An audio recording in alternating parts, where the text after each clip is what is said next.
My name is Orlena Me Patterson. I am 71 years old. I raised 3 children in a small house with a leaking roof and a husband who left before my youngest could walk.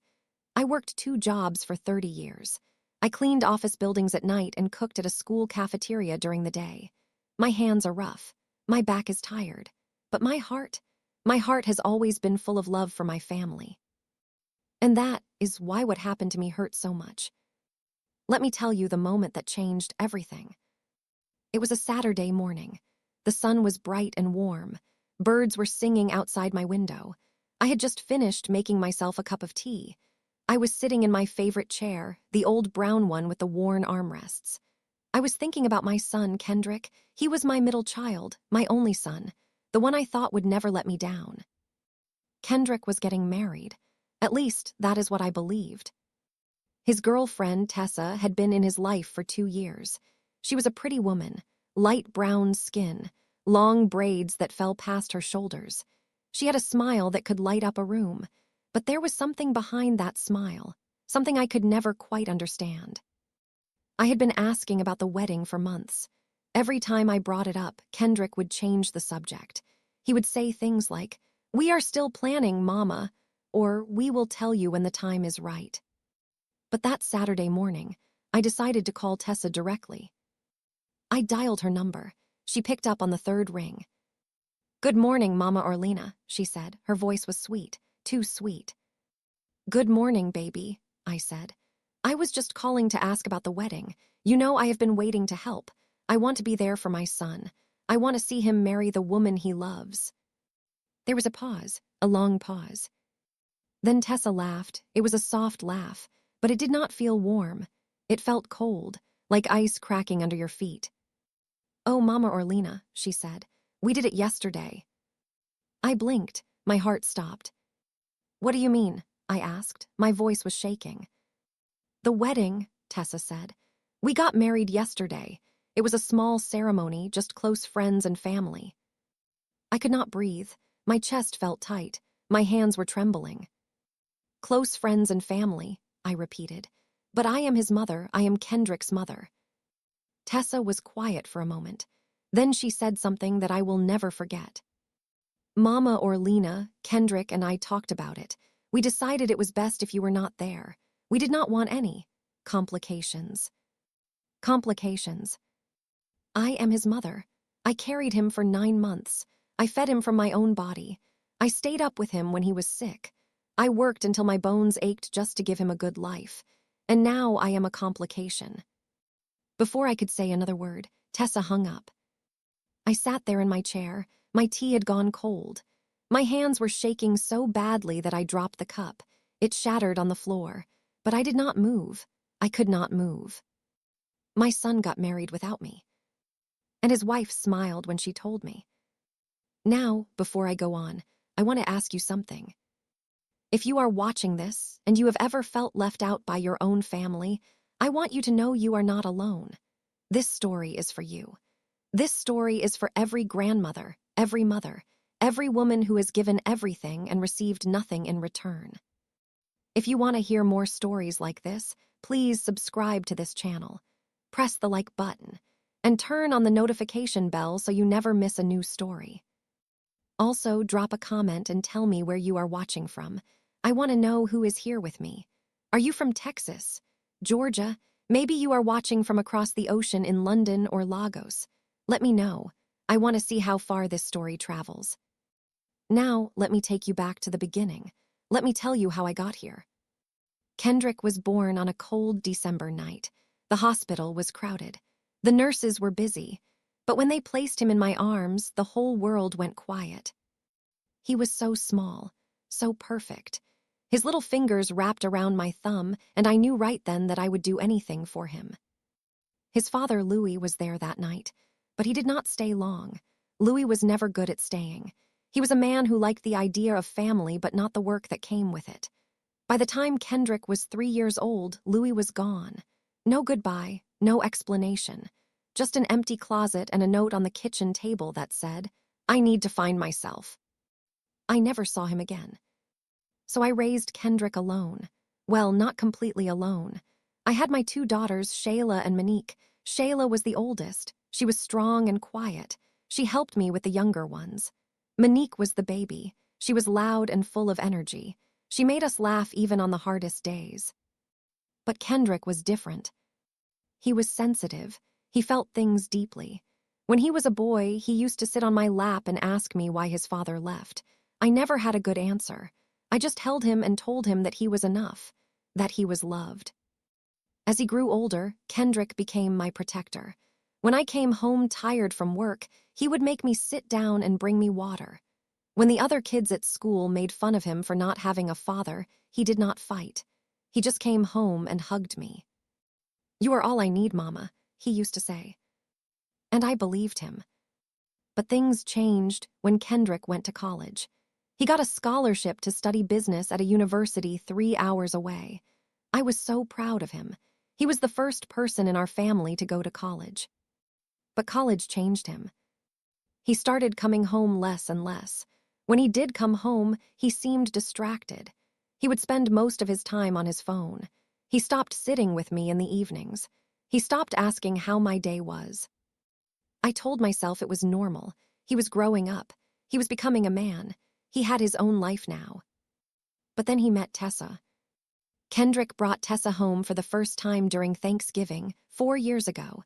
She walked into my house wearing a long red coat and gold earrings. Her perfume was strong. It filled the whole room. "Mama, this is Tessa," Kendrick said. He was smiling wider than I had ever seen. Tessa shook my hand. Her grip was firm, her smile was bright. But her eyes looked right through me, like I was not even there. "Nice to meet you, Mama Orlena," she said. "Kendrick has told me so much about you." "All good things, I hope," I said, trying to laugh. Tessa smiled, but did not answer. That should have been my first warning. During dinner, Tessa did not eat much. She picked at her food and wrinkled her nose when I served the collard greens. "Is something wrong with the food?" I asked. "Oh no," Tessa said quickly. "I just do not eat heavy meals. I am watching my figure." Shayla looked at me from across the table. I could see the question in her eyes, but I said nothing. I did not want to make Kendrick uncomfortable. After dinner, Kendrick and Tessa went to the living room. I stayed in the kitchen to clean up. Monique came to help me. "Mama, I do not like her," Monique whispered. "Hush," I said. "You do not even know her yet." "I do not need to know her," Monique said. "I can feel it. She is not right for Kendrick." I told Monique to stop being dramatic. I told her to give Tessa a chance. But deep down, I felt it too. Over the next 2 years, Kendrick came home less and less. When he did visit, Tessa was always with him, and every time she found a way to make me feel small. She would criticize my cooking. She would comment on my furniture. She would look around my house like it was dirty. One time she said, "Mama Orlena, have you ever thought about redecorating? This place feels so old." I smiled and said nothing, but inside I was hurting. I tried to talk to Kendrick about it. I pulled him aside one evening and said, "Son, I feel like Tessa does not respect me." Kendrick sighed. He looked tired. "Mama, Tessa is just different. She grew up in a different environment. She does not mean any harm." "But she makes me feel like I am not good enough," I said. Kendrick looked at me with cold eyes I did not recognize. "Mama, you are being too sensitive. Tessa loves you. She just shows it differently." I wanted to argue. I wanted to tell him that love does not feel like this, but I stayed quiet. I did not want to push my son away. So I swallowed my pain. I smiled when Tessa was around. I pretended everything was fine. But everything was not fine. 6 months before the wedding, I was never invited to. Something happened that should have opened my eyes. It was Kendrick's birthday. I had planned a small dinner at my house. I cooked all his favorite foods. Fried chicken, macaroni and cheese, sweet potato pie. I even bought a new tablecloth. But Kendrick did not come. I called him at 6 o'clock. No answer. I called him at 7 o'clock. No answer. Finally, at 8 o'clock, he sent me a text message. "Sorry, Mama. Tessa planned a surprise dinner for me. I will see you next week." I stared at that message for a long time. The food was getting cold. The candles on the cake were melting, and I was sitting alone at a table set for two. Shayla called me later that night. "Mama, are you okay?" she asked. "I am fine," I lied. But I was not fine. I was breaking. And now here I was, sitting in my chair, a broken teacup on the floor. My son was married, and I was not there to see it. I picked up my phone with shaking hands. I called Kendrick. He answered on the second ring. "Mama," he said. His voice was flat, no warmth, no guilt. "Kendrick," I said, "is it true? Did you get married yesterday?" There was a pause. "Yes, Mama," he said, "it is true." My heart shattered into 1,000 pieces. "Why?" I asked. "Why did you not tell me? Why was I not there?" Kendrick sighed, and then he said something that made my blood run cold. "Mama, Tessa thought it was best, and honestly, I agreed with her. We did not want any drama. We did not want you making the day about yourself." I could not speak. I could not breathe. My own son, the boy I raised, the boy I sacrificed everything for, he thought I would ruin his wedding. "Kendrick," I whispered, "I am your mother." "I know, Mama," he said, "but Tessa is my wife now. She comes first." And then he hung up. I sat there in the silence. The sun was still shining. The birds were still singing, but my world had gone dark. I did not know it yet, but this was only the beginning. Because 3 days later, I would discover a secret that Tessa had been hiding, a secret that would explain everything. And when the truth came out, nothing would ever be the same. What secret was Tessa hiding? Why did she really keep me away from the wedding? And what would I do when I finally learned the truth? Stay with me. This story is far from over. Before I continue this story, kindly subscribe, turn on the notification bell, and tell me in the comments where you're watching from. The days after that phone call were the longest of my life. I did not eat. I did not sleep. I just sat in my chair and stared at the wall. The broken teacup was still on the floor. I did not have the strength to clean it up. My daughters came to check on me. Shayla brought me soup. Monique brought me flowers, but nothing helped. Nothing could fill the hole in my heart. "Mama, you have to eat something," Shayla said. She was sitting on the couch across from me. Her eyes were full of worry. "I am not hungry," I said. "Mama, please," Monique begged. "You are scaring us." I looked at my two daughters. They were good women, strong women. They had never treated me the way Kendrick did. They had never made me feel like I was a burden. "I just do not understand," I said. My voice was barely a whisper. "I gave that boy everything. I worked myself to the bone for him, and he could not even invite me to his wedding." Shayla and Monique looked at each other. I could see they were angry, but they were trying to stay calm for me. "Mama, Kendrick is wrong," Shayla said. "Dead wrong, but you cannot let this destroy you."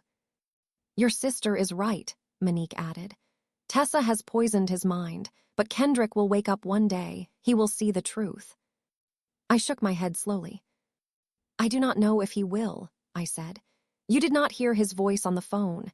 He sounded like a stranger, like I was nothing to him." Monique stood up. Her hands were balled into fists. "I am going to call him," she said. "I am going to give him a piece of my mind." "No," I said firmly. "Do not do that." "But Mama—" I said no. I looked at Monique with tired eyes. "If Kendrick does not want me in his life, I will not force myself on him. I have too much pride for that." Monique sat back down. She was frustrated. I could see it in her face. "So what are you going to do?" Shayla asked. I did not have an answer. A week passed, then 2 weeks. I heard nothing from Kendrick, no phone call, no text message, nothing. I started to accept that maybe this was my new reality. Maybe I had lost my son forever. Maybe Tessa had one. But then something happened that changed everything. It was a Tuesday afternoon.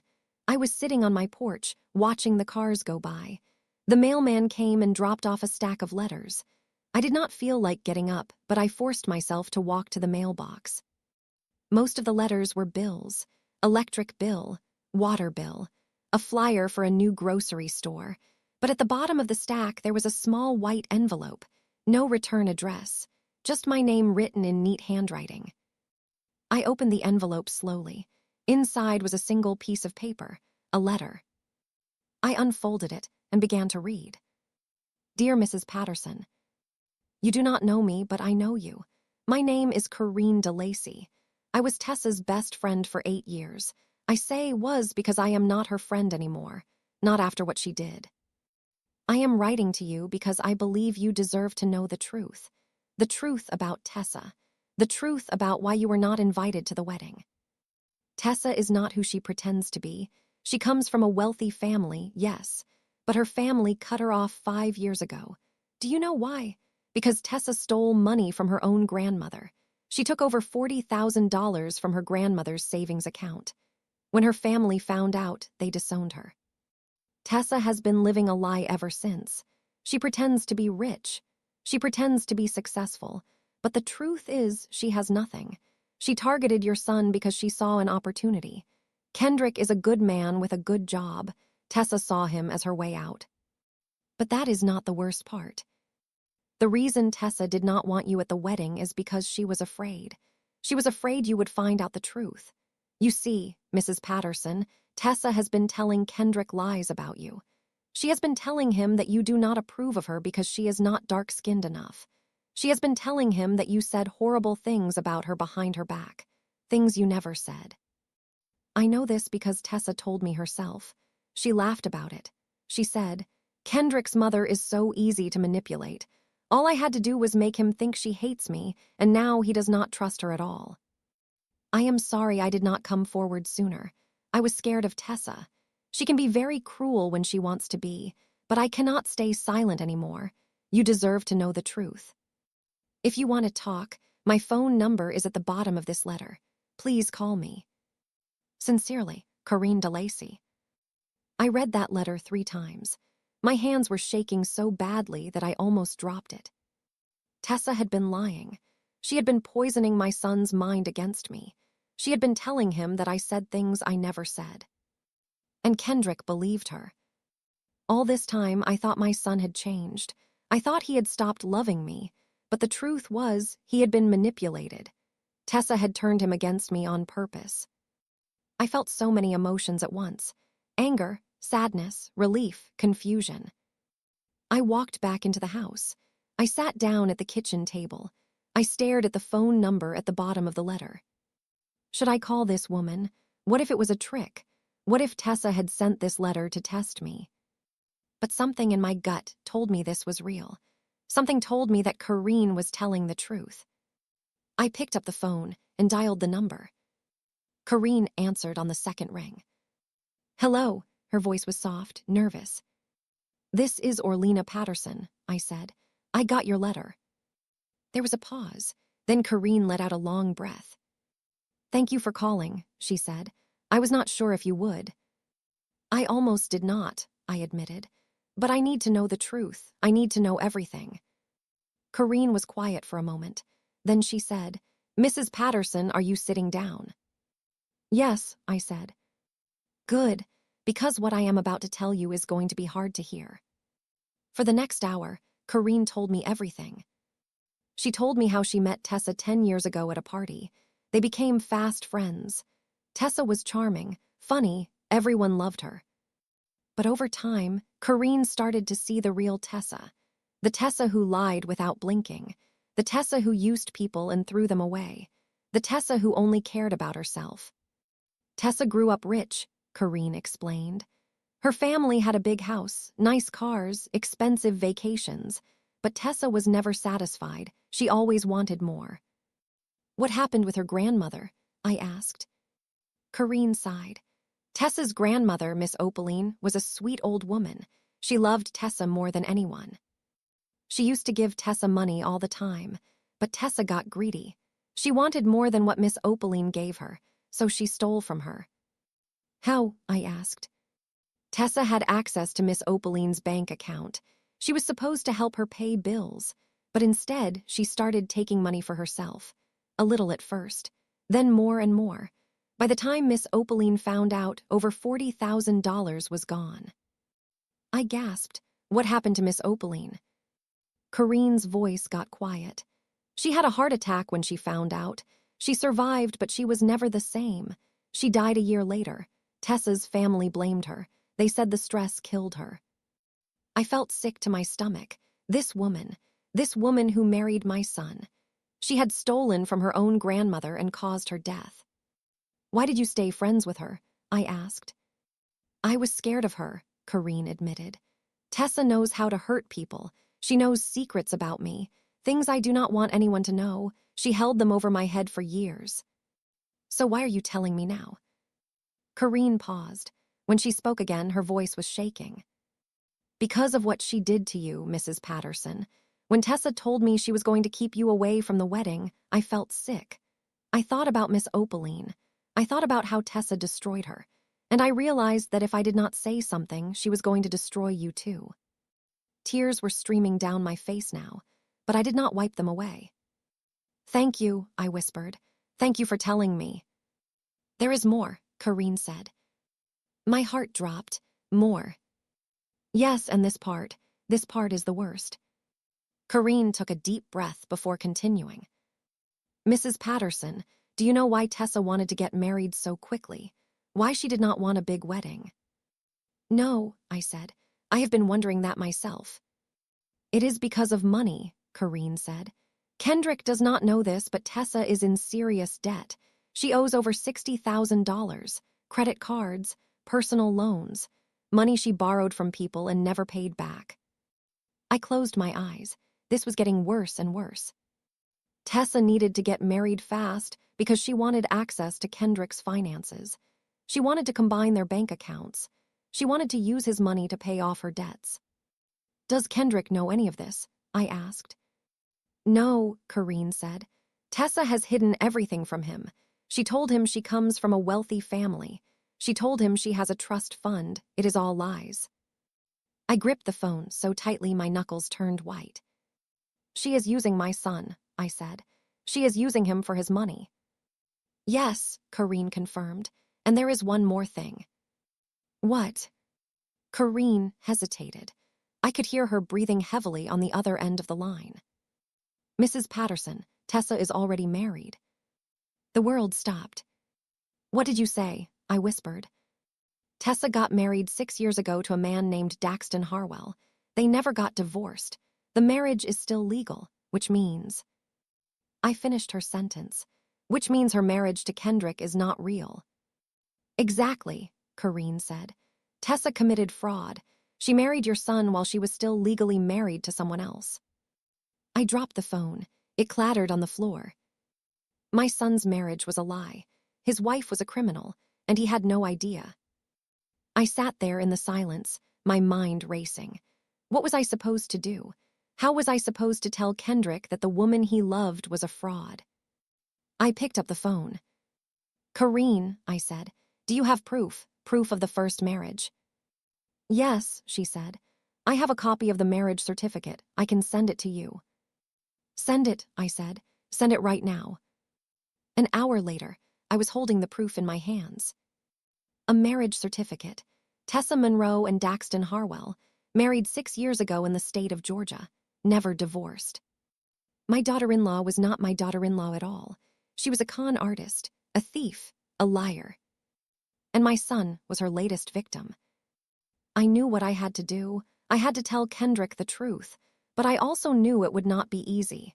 Tessa had spent 2 years turning him against me. He would not believe me. He would think I was trying to destroy his happiness. I needed a plan, a careful plan. Because if I did this wrong, I would lose my son forever. But if I did it right, Tessa's lies would finally be exposed, and my son would see the monster he had married. I looked at the marriage certificate one more time. Tessa, I whispered, you messed with the wrong grandmother. That night I called Shayla and Monique. I told them everything, every single detail. When I finished, there was silence on the phone. Then Monique spoke. Mama, she said, what are we going to do? I took a deep breath. We are going to expose her, I said. We are going to show Kendrick the truth, but we have to be smart about it. How? Shayla asked. I looked at the marriage certificate sitting on my kitchen table. Tessa thinks she is clever, I said. She thinks she has one, but she made one mistake. What mistake? Monique asked. I smiled for the first time in weeks. She underestimated me. The plan was set. The pieces were in place. But I did not know that Tessa was already one step ahead. She had been watching. She had been listening. And she knew that someone had been talking. The very next morning, I woke up to a loud banging on my door. I walked to the front door and opened it. Tessa was standing on my porch. Her eyes were wild. Her face was twisted with rage. You think you are smart, she hissed. You think you can destroy me. I stood my ground. I did not flinch. I do not think anything, I said calmly. I know. Tessa stepped closer. Her voice dropped to a whisper. Listen to me very carefully, old woman. If you say one word to Kendrick, I will ruin you. I will make sure he never speaks to you again. I will take everything from you. I looked into her eyes. I saw the evil there, the coldness, the cruelty. But I also saw something else. Fear. Tessa was scared, and scared people make mistakes. Get off my porch, I said. Tessa glared at me for a long moment. Then she turned and walked away. But before she got to her car, she looked back at me.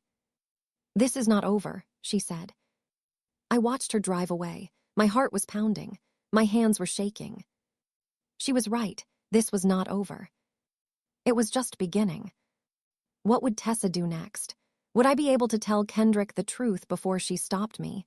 And what other secrets was she hiding?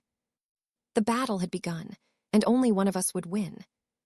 Before I continue this story, kindly subscribe, like, turn on the notification bell, and tell me in the comments where you're watching from. After Tessa left my porch that morning, I stood there for a long time. My heart was beating so fast I could feel it in my throat. My hands were still shaking, but I was not scared. I was angry. This woman had come to my home, the home I had worked my whole life to keep. She had threatened me on my own porch. She had looked me in the eyes and told me she would destroy me. But Tessa did not know who she was dealing with. I have been through things in my life that would break most people. I survived a husband who abandoned me. I survived poverty. I survived working 2 jobs while raising 3 children alone. I survived nights when I did not know how I would feed my bobbies. I survived loneliness that felt like drowning. Tessa thought she could scare me with her fancy words and her cold eyes. She was wrong. I went back inside and called Shayla. Mama, what happened? Shayla asked. She could hear the tension in my voice. Tessa was just here, I said. What, at your house? Yes, she came to threaten me. She told me if I say anything to Kendrick, she will ruin me. Shayla was quiet for a moment. Then she said, Mama, this woman is dangerous. Maybe we should go to the police. And tell them what? I asked. That my daughter-in-law yelled at me. They will not do anything. We need proof, real proof. And we need to get it to Kendrick before Tessa can stop us. How are we going to do that? Shayla asked. Kendrick will not even answer our calls. Tessa has him completely under her control. I thought about this. Shayla was right. Kendrick had not spoken to me since that terrible phone call. Every time I tried to reach him, my calls went straight to voicemail. My text messages were never answered. Tessa had built a wall between me and my son, and I needed to find a way through it. We need someone Kendrick trusts, I said slowly. Someone who is not family, someone Tessa has not turned against us. Who? Shayla asked. I thought hard, and then it hit me. Brother Melvin, I said. Brother Melvin Foster was the pastor at our church. He had known our family for over 20 years. He baptized all 3 of my children. He officiated Shayla's wedding. He visited me in the hospital when I had my surgery 5 years ago. But most importantly, Brother Melvin had a special bond with Kendrick. When Kendrick was a teenager, he went through a dark time. He was angry about his father leaving. He started getting into trouble at school. He was fighting, skipping class, hanging out with the wrong crowd. I did not know what to do. I was working so much that I could not watch him all the time. I was losing him. That is when Brother Melvin stepped in. He started meeting with Kendrick every week. They would talk for hours. Brother Melvin became like a father to my son. He helped Kendrick find his way back. He helped him get into college. He helped him become the man he was. Or at least, the man he used to be. If anyone could get through to Kendrick, it was Brother Melvin. I drove to the church that same afternoon. It was a small brick building on the corner of Oak Street and Maple Avenue. I had been going there since I was a young woman. It was my sanctuary, my place of peace. Brother Melvin was in his office when I arrived. He was a tall man with gray hair and kind eyes. He wore a simple black suit and a gold cross around his neck. "Sister Orlena," he said when he saw me. He stood up and gave me a warm hug. "It has been too long. How are you?" I sat down in the chair across from his desk. I did not know where to begin. "Brother Melvin," I said, "I need your help." He looked at me with concern. "What is wrong, sister?" I took a deep breath, and then I told him everything. I told him about the wedding I was not invited to. I told him about Tessa's cruelty. I told him about the letter from Corrine. I told him about the lies Tessa had been telling Kendrick.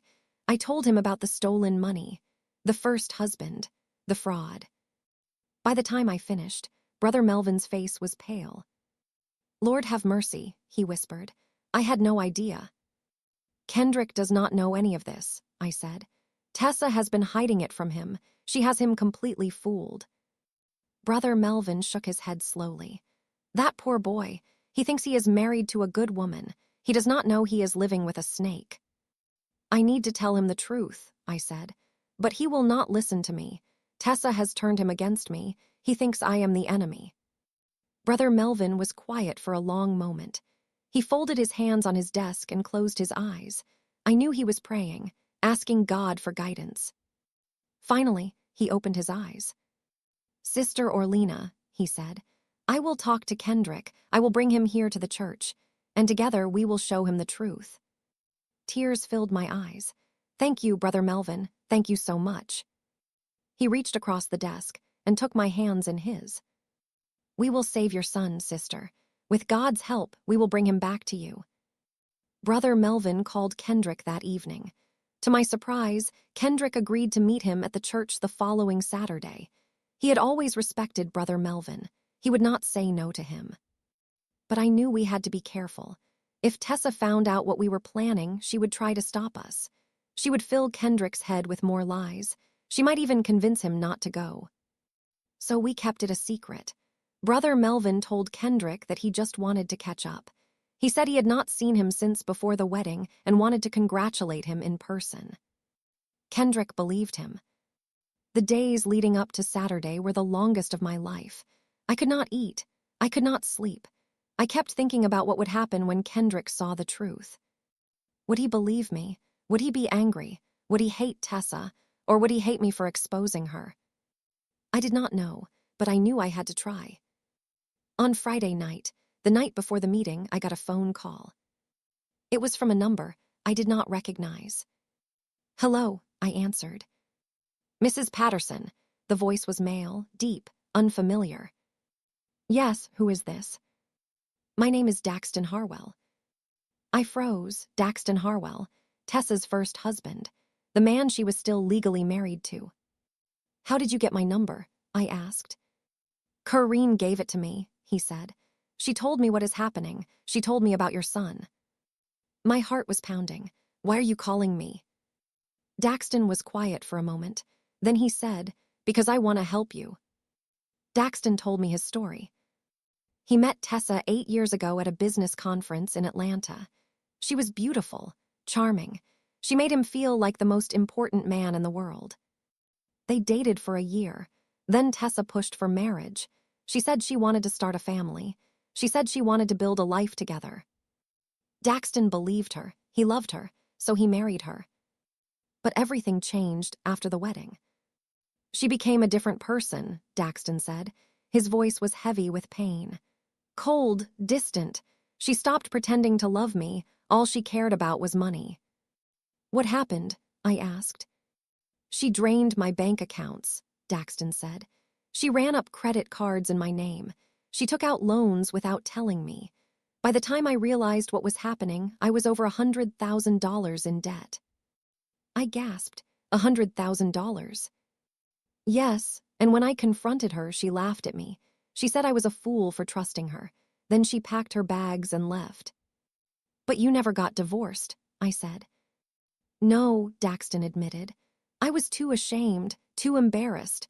I did not want anyone to know what had happened to me, so I just tried to forget. I paid off the debt over the years. I rebuilt my life.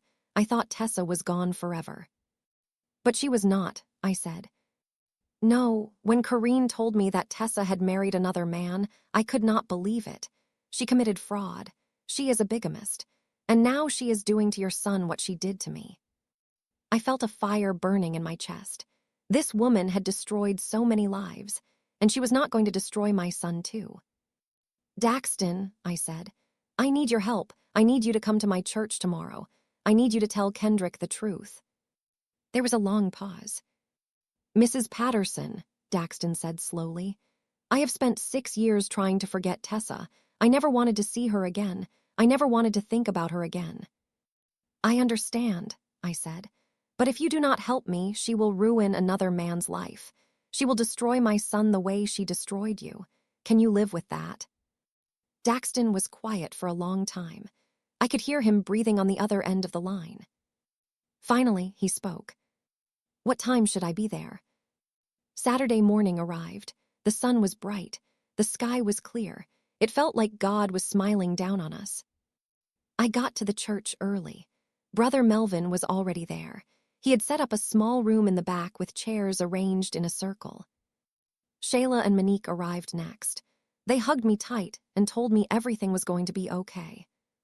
Then Daxton arrived. He was a tall man with broad shoulders and sad eyes. He shook my hand firmly. Thank you for coming, I said. Thank you for giving me the chance to stop her, he replied. We waited. At 10 o'clock, the church door opened. Kendrick walked in. He looked good. He was wearing a nice blue shirt and dark pants. His hair was freshly cut. But when he saw me, his face changed. His eyes went cold. Mama, he said, what are you doing here? Kendrick, I said softly, please just listen. No, Kendrick shook his head. Brother Melvin, you told me this was just a visit. You did not say anything about my mother being here. Brother Melvin stepped forward. Kendrick, please. Your mother has something important to tell you, something you need to hear. I do not want to hear anything from her, Kendrick said. His voice was sharp, angry. Tessa warned me about this. She said Mama would try to turn me against her. Kendrick, please, I started. No, Kendrick shouted. I am done listening to your lies, Mama. Tessa told me everything. She told me what you said about her. She told me you never accepted her because of her skin color. That is not true, I cried. I never said those things. Tessa is lying to you. Tessa loves me, Kendrick said. She is the only one who has ever really loved me, and I will not let you destroy that. He turned to leave. That is when Daxton stepped forward. Kendrick, Daxton said calmly, my name is Daxton Harwell, and I am Tessa's husband. Kendrick stopped. He turned around slowly. What did you say? Daxton looked him straight in the eyes. I married Tessa 6 years ago. We never got divorced, which means her marriage to you is not legal. You are not her husband, I am. Kendrick's face went white. He looked like he had been punched in the stomach. No, he whispered. No, that is not possible. Daxton reached into his jacket and pulled out a piece of paper. This is our marriage certificate, he said. It is dated 6 years ago. You can verify it yourself. Kendrick took the paper with trembling hands. He stared at it for a long time. I watched his face change. I watched the denial turn to confusion. The confusion turned to shock. The shock turned to horror. This cannot be real, Kendrick said. It is real, Daxton said. And there is more. Tessa stole over $100,000 from me. She drained my bank accounts. She destroyed my credit. And then she disappeared. She did to me exactly what she is doing to you. Kendrick looked at me. His eyes were filled with tears. Mama, he whispered, Is this true? I walked toward him slowly. I took his hands in mine. Yes, baby, I said. It is all true. Tessa has been lying to you. She has been using you. Everything she told you about me was a lie. Kendrick's legs gave out. He collapsed into a chair. He buried his face in his hands and started to cry. I held my son. I held him like I used to when he was a little boy. I stroked his hair and told him everything was going to be okay. But deep down, I knew the hardest part was still to come. Because at that very moment, the church door burst open. And Tessa walked in. Her eyes scanned the room. She saw me. She saw Kendrick crying. She saw Daxton standing there with the marriage certificate in his hand. And for the first time, I saw real fear in her eyes. But only for a second. Then her face twisted into something I had never seen before. Something dark, something evil. You, she hissed, looking at me. You did this. She reached into her purse and pulled out a knife. Before I continue this story, kindly subscribe, turn on the notification bell, and tell me in the comments where you're watching from. The room went silent. Everyone froze. Shayla grabbed Monique's arm. Brother Melvin stepped back. Daxton raised his hands slowly. But I did not move. I looked at Tessa standing there in the doorway of the church. Her hair was wild. Her eyes were red. The knife in her hand was shaking. She looked like a woman who had lost everything, because she had. Tessa, Kendrick said. His voice was broken. What are you doing? Shut up, Tessa screamed. Just shut up. She pointed the knife at me. You did this, old woman. You ruined everything. I had a good thing going. I had Kendrick. I had his money. I had a new life. And you destroyed it. I stood my ground. My heart was pounding, but I was not going to show her my fear. I did not destroy anything, I said calmly. You destroyed yourself, Tessa. You built your life on lies, and lies always come crashing down. Lies, Tessa laughed. It was a wild, crazy laugh. Everything I did to survive. You think life is easy. You think I had a choice. We all have choices, I said. You chose to steal from your grandmother. You chose to lie to Daxton. You chose to trick my son. Those were your choices, nobody else's. Tessa's face twisted with rage. She took a step toward me. Mama, move, Shayla shouted. But I did not move. I kept my eyes on Tessa. You think you are so righteous, Tessa spat. You think you are better than me, but you are nothing. You are just a tired old woman who could not keep her own son's love. Those words stung, but I did not let them break me. Maybe I am tired, I said. Maybe I am old, but I am also honest. I have never lied to the people I love. I have never stolen from anyone. I have never pretended to be something I am not. Can you say the same? Tessa's hand was shaking harder now. Tears were streaming down her face. You do not understand, she whispered. You do not know what I have been through. Then tell me, I said. Tell all of us, help us understand. For a long moment, Tessa just stood there. The knife was still in her hand, but she was not pointing it at anyone anymore. She was staring at the floor. When she finally spoke, her voice was small, like a child's. My family threw me away, she said. When they found out about the money I took from my grandmother, they acted like I was dead. My own mother would not look at me. My father told me I was a disgrace. My brothers and sisters stopped answering my calls. She looked up at me. Her eyes were filled with pain. Do you know what that feels like? To have your whole family turn their backs on you, to be completely alone in the world. I thought about my own life, about Louis leaving, about the years of struggling, about the loneliness that nearly swallowed me whole. Yes, I said softly, I do know what that feels like. Tessa blinked. She had not expected that answer. But I did not let it turn me into a monster, I continued. I did not hurt other people because I was hurting. I worked hard. I raised my children. I built a life with honesty and love. You could have done the same, Tessa, but you chose a different path. Tessa shook her head. It was too late for me. After what I did to my grandmother, I could not go back. I had to keep moving forward. I had to survive. By destroying other people, Daxton spoke up. His voice was thick with emotion. By stealing from me, by lying to Kendrick. That is not survival, Tessa, that is cruelty. Tessa looked at Daxton. For a moment something flickered in her eyes. Regret, shame, I could not tell. I am sorry, Daxton, she whispered.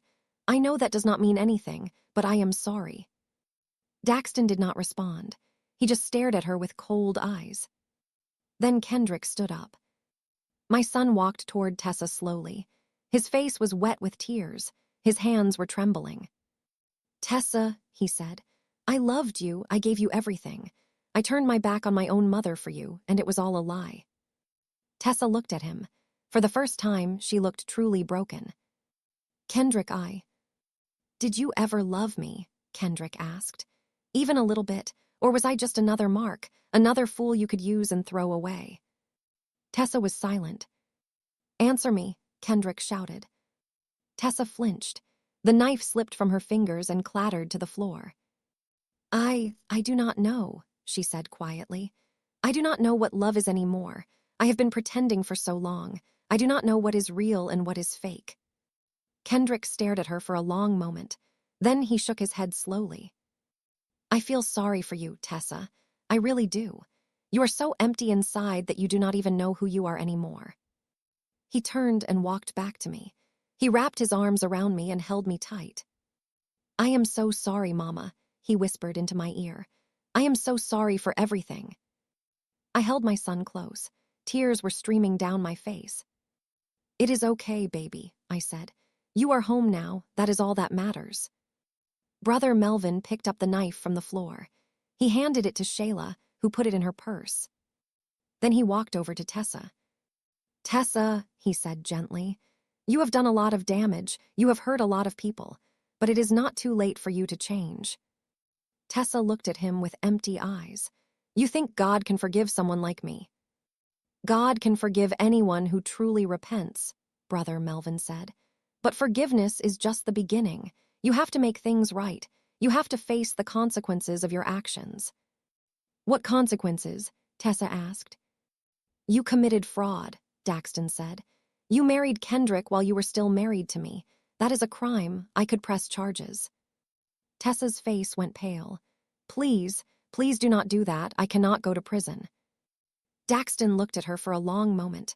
Then he looked at me. Mrs. Patterson, he said, what do you think I should do? I thought about it. I thought about all the pain Tessa had caused, the money she had stolen, the lives she had ruined, the lies she had told. Part of me wanted her to pay. Part of me wanted to see her locked up and punished for what she had done. But another part of me knew that prison would not fix anything. It would not give Daxton his money back. It would not undo the damage to my relationship with Kendrick. It would not heal the wounds she had caused. I think, I said slowly, that Tessa needs help, real help. She is a broken woman, and broken people need healing, not cages. Daxton nodded slowly. What do you suggest? I looked at Tessa. She was standing there like a lost child. All the fight had gone out of her. I suggest that Tessa gets professional help, I said. Therapy, counseling, whatever she needs to understand why she does the things she does. And I suggest that she starts paying back the money she stole, not all at once, but over time, a little bit each month. And the marriage? Kendrick asked. What about our marriage? It was never legal, Daxton said. You do not need a divorce. You just need to file some paperwork to have it annulled. Kendrick nodded. He looked relieved. Then he turned to Tessa. Tessa, I do not hate you, he said. I am angry, I am hurt, but I do not hate you. I hope you get the help you need. I hope you find peace, but I never want to see you again. Tessa's lip trembled. A single tear rolled down her cheek. Kendrick, Please go, Kendrick said quietly. Just go. Tessa stood there for a moment. She looked around the room at all of us. At me, at Kendrick, at Shayla and Monique, at Brother Melvin and Daxton. Then she turned and walked out of the church. The door closed behind her. And just like that, she was gone. The weeks that followed were hard, but they were also healing. Kendrick moved back in with me. He said he needed time to figure out his life, to understand how he had been so blind. We talked every night. Long talks about everything, about his childhood, about his father leaving, about the pain he had carried for so long, about how Tessa had used that pain against him. She knew exactly what to say, Kendrick told me one night. She made me feel like she was the only one who understood me. She made me feel like everyone else was against me, even you, Mama. That is how manipulators work, I said. They find your weaknesses and they use them against you. How did I not see it? Kendrick asked. Because you were in love, I said. Love can make us blind, but now your eyes are open, and that is what matters. Kendrick squeezed my hand. I will never let anyone come between us again, Mama. I promise. 3 months later, we had a family dinner at my house. Shayla brought her husband and kids. Monique brought her boyfriend. Kendrick helped me cook. We made fried chicken, collard greens, macaroni and cheese, and sweet potato pie, all the favorites. We sat around the table laughing and talking. The house was full of love, full of joy. At one point, Kendrick stood up and raised his glass. I want to make a toast, he said. To Mama, the strongest woman I know. The woman who never gave up on me even when I gave up on myself. I love you, Mama, and I am sorry it took me so long to see the truth. Everyone raised their glasses. To Mama, they all said. I wiped the tears from my eyes and smiled. I love you all, I said. This right here, this family, this is all I ever wanted. Later that night, after everyone had gone home, I sat on my porch. The stars were bright. The air was cool. I felt at peace. Kendrick came and sat beside me. Mama, he said, can I ask you something? Of course, baby. How did you do it? How did you stay so strong after everything that happened? I thought about his question. I thought about all the hard times, all the sleepless nights, all the moments when I wanted to give up. I stayed strong because I had something worth fighting for, I said. My children, my family, my love. When you have something worth fighting for, you find strength you did not know you had. Kendrick nodded slowly. I want to be strong like you, Mama. I put my arm around him. You already are, baby. You just forgot for a little while, but you are back now, and that is all that matters. We sat there together, looking at the stars. And for the first time in a long time, I felt complete. As for Tessa, I heard she moved to another state. She started therapy. She got a job. She was slowly paying back the money she owed Daxton. I do not know if she will ever change completely. Some people are too broken to be fixed, but I hope she finds peace. I hope she learns to be honest. I hope she never hurts anyone else the way she hurt us. Because at the end of the day, holding on to anger only hurts yourself. I chose to let go. I chose to forgive, not for Tessa, but for me, for my own peace of mind. And now I am free. If you are watching this, and you have ever been betrayed by someone you loved, I want you to know something. You are not alone. The pain you feel is real. The anger is real. The confusion is real. But you will survive. You will heal. You will come out stronger on the other side. Do not let the people who hurt you define who you are. Do not let their lies become your truth. Hold on to the people who love you. Hold on to your faith. Hold on to hope. Because no matter how dark the night gets, the sun will always rise. And when it does, you will be ready. Thank you for watching. Thank you for listening to my story. If this story touched your heart, please subscribe to this channel. Press the like button. Turn on the notification bell so you never miss a new story. And drop a comment telling me where you are watching from. I want to know who is here with me. Are you from New York, California, Texas? Maybe you are watching from London or Lagos or somewhere else around the world. Let me know in the comments. Until next time, take care of yourselves, love your families, and always, always fight for the truth. And that, my friends, is the end of Orlena's story. But before you go, I want you to sit with me for a moment. I want to talk to you, not as a storyteller, but as a friend. As someone who has seen the pain that life can bring. As someone who knows what it feels like to be betrayed by the people you love the most. Because this story is not just about Orlena.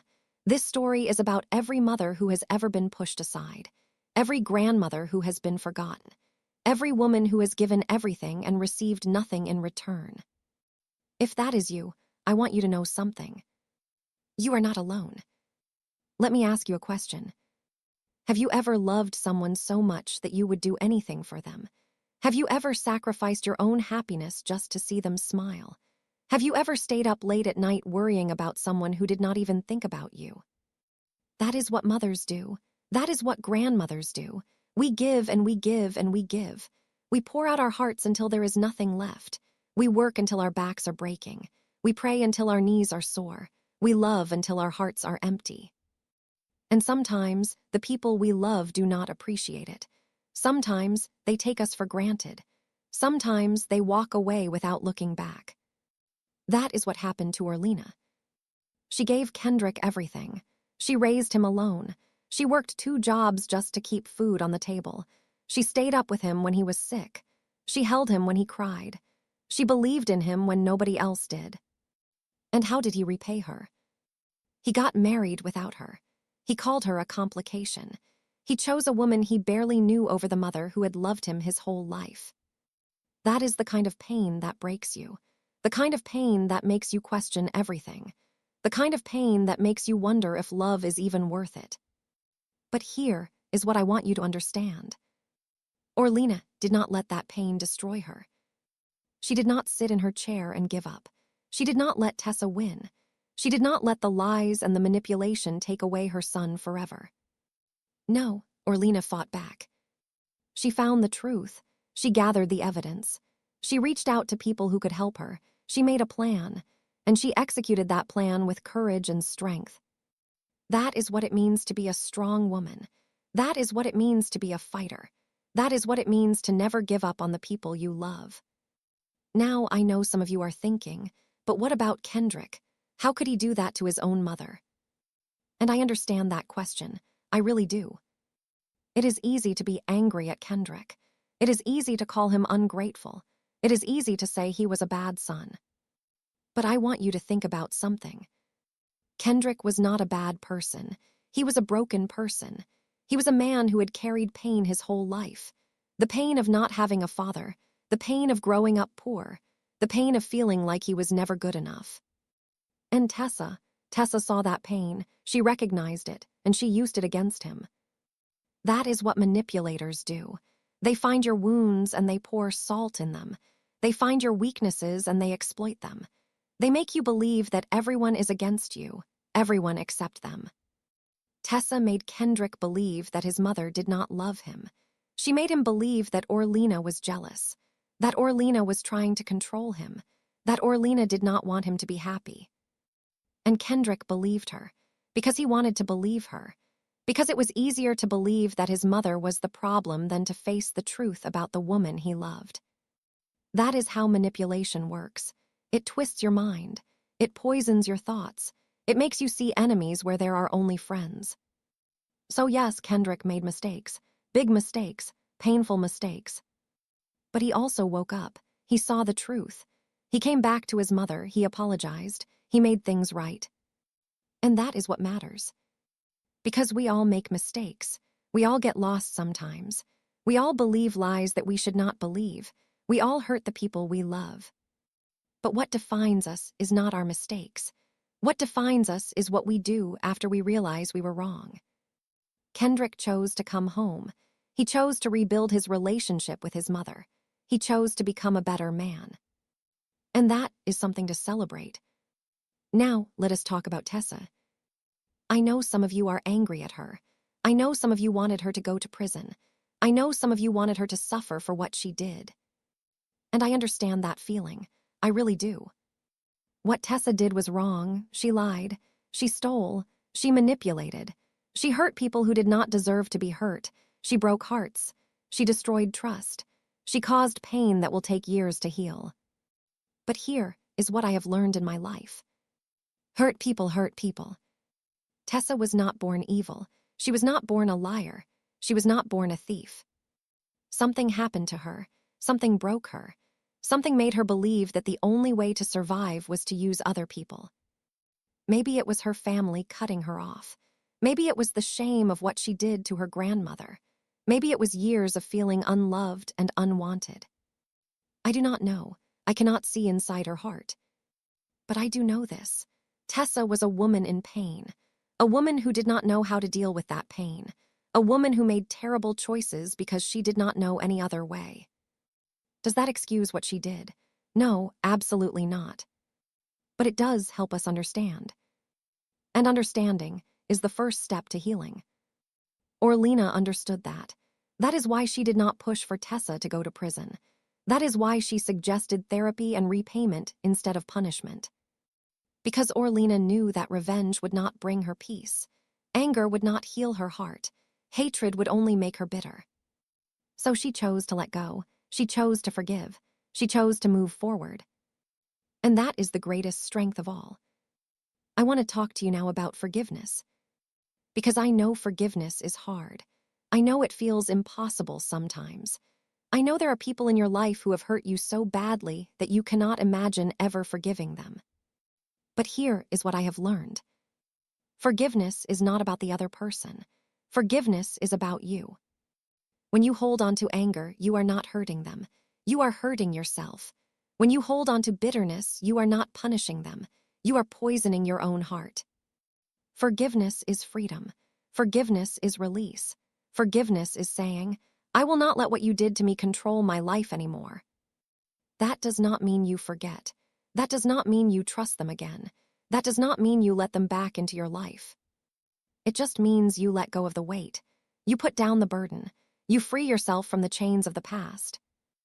Orlena forgave Tessa, not because Tessa deserved it, but because Orlena deserved peace. And you deserve peace too. Whatever someone has done to you, I want you to know that you can let it go. You can move forward. You can be free. It will not happen overnight. It will take time. It will take work. It will take prayer and patience and strength. But it is possible. I promise you it is possible. Before I end, I want to say something to all the mothers and grandmothers watching this. You are seen. You are valued. You are loved. I know sometimes it does not feel that way. I know sometimes your children forget to call. I know sometimes your grandchildren are too busy to visit. I know sometimes you feel invisible. But you are not invisible to me. You are not invisible to God. You are not invisible to the people who truly love you. Everything you have done matters. Every sacrifice you made matters. Every tear you cried matters. Every prayer you prayed matters. Your children may not always say thank you. They may not always show appreciation. They may not always understand how much you have given. But one day, they will. One day, they will look back and realize what you did for them. One day, they will understand the depth of your love. And even if they never say it, even if they never acknowledge it, your love still matters. Your love still made a difference. Your love still shaped their lives. So do not give up. Do not stop loving. Do not stop fighting for your family. Because that is what mothers do. That is what grandmothers do. We love without limits. We fight without fear. We hope without end. And that is the most powerful thing in the world. Now, I have a request for you. If this story touched your heart, I want you to do something for me. First, subscribe to this channel. Press that subscribe button right now. And turn on the notification bell so you never miss a new story. I pour my heart into every story I tell, and I want you to be here for all of them. Second, press the like button. That like button helps more people find this channel. It helps me reach more mothers, more grandmothers, more people who need to hear these stories. Third, drop a comment. Tell me where you are watching from. Are you from Atlanta, Chicago, Houston? Maybe you are watching from London or Lagos or Kingston or somewhere else around the world. I want to know who is here with me. I want to build a community of strong women who support each other. And fourth, share this story. Send it to a friend. Send it to your daughter. Send it to your sister. Send it to anyone who needs to hear a story about strength and forgiveness and love. Because stories have power. Stories can heal. Stories can change lives. And that is what I want to do. I want to change lives, one story at a time. Thank you for being here. Thank you for watching until the end. Thank you for being part of this journey with me. I am so grateful for each and every one of you. You are not just viewers, you are family. And family sticks together. Until next time, take care of yourselves, love your families, forgive those who have hurt you, and never ever give up on the people you love. This is Orlena Me Patterson's story. But the next story could be yours. Stay blessed, stay strong, stay hopeful. And I will see you in the next one. Goodbye again for now.